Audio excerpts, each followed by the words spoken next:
Nous avons espéré, nos cœurs ont tremblé, nous avons prié Allah, nous avons invoqué Allah. Nos vies ont été en suspens pendant des heures, voire des jours. En l'espace de quelques instants, nos cœurs se sont attachés à lui, à ce qui lui arrivait et à son histoire. Puis la nouvelle est tombée la nuit dernière. Après plusieurs jours de lutte acharnée, notre petit Ryan a succombé aux douleurs et aux blessures, et s'en est retourné à son Créateur. Son histoire nous a touchés car nous avons en effet tous un lien avec le Maroc, par nos familles et nos amis, mais surtout par la religion d'Allah. Son histoire nous a aussi touchés car la projection était facile. Un enfant de 5 ans se retrouve coincé dans un puits. On pense à la détresse qu'il a pu endurer. Seul au monde, incapable de se déplacer de par sa petite taille, de par sa faiblesse et de par sa fragilité, que tout enfant en bas âge peut avoir et qui pousse un parent à vouloir le protéger. Et en tant que parent, à chaque fois que je voyais Ryan, je voyais mon propre fils Ismaël qui a à peine 1 an de plus que Ryan. En toute sincérité, savoir que mon fils est juste là, coincé, peut-être même l'entendre pleurer, peut-être même l'entendre m'appeler pour appeler à l'aide, aurait été une des pires souffrances que j'aurais pu vivre dans ma vie, au point d'en devenir fou. Attendre, patienter, faire les 100 pas, souhaiter le moindre signe de vie, craindre la moindre détérioration de la situation et s'en remettre à Allah Azzawajal. Toujours s'en remettre à Allah Azzawajal. Le retrouver pour que finalement Allah le reprenne. L'œil pleure, le cœur est triste, mais nous ne disons que ce qui plaît à notre Seigneur. Ô Rayyan, ta séparation nous chagrine. Mais le prophète d'Allah, alayhi salatu wassalam, nous informe d'une nouvelle des plus réjouissantes. Les enfants des musulmans qui sont morts en bas âge sont sur une montagne du paradis. Ibrahim et Sarah s'occupent d'eux jusqu'à ce qu'ils les donnent à leurs parents le jour de la résurrection. Fasbira sabran jamila, ya Aba Rayyan, ya Umar Rayyan, patientez donc d'une belle patience aux parents de Rayyan, car très vite vous retrouverez votre enfant, qui vous sera remis par Ibrahim et Sarah bi'idhnillah. Rayyan n'a fait que vous devancer bi'idhnillah.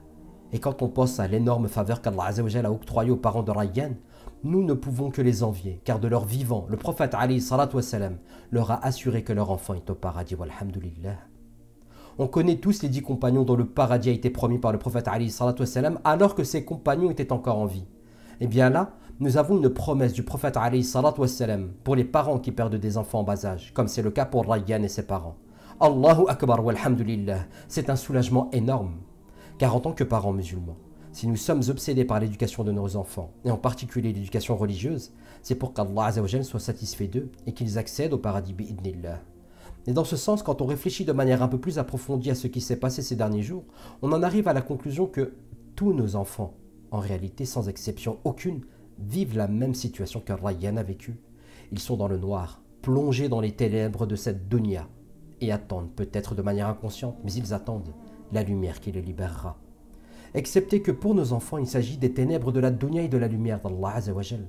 Excepté que, pour nos enfants, le paradis ne leur est pas encore assuré. Et seul Allah Azzawajal sait quand viendra leur terme. Est-ce qu'ils retourneront à Allah avant nous? Est-ce que nous retournerons à Allah avant eux? C'est pour cette raison que nous nous devons de préparer cette échéance. Si nous avons ressenti de l'empathie envers les parents de Rayyan dans ce qu'ils ont vécu, dans ce désir et cette souffrance que d'attendre que leur fils soit secouru, si on s'est projeté dans cette histoire, si nous avons pleuré, si nous avons été en détresse et avons multiplié les du'a, car de notre place, c'est tout ce que nous pouvions faire, et c'est en réalité la première chose que nous devons faire, s'en remettre à Allah.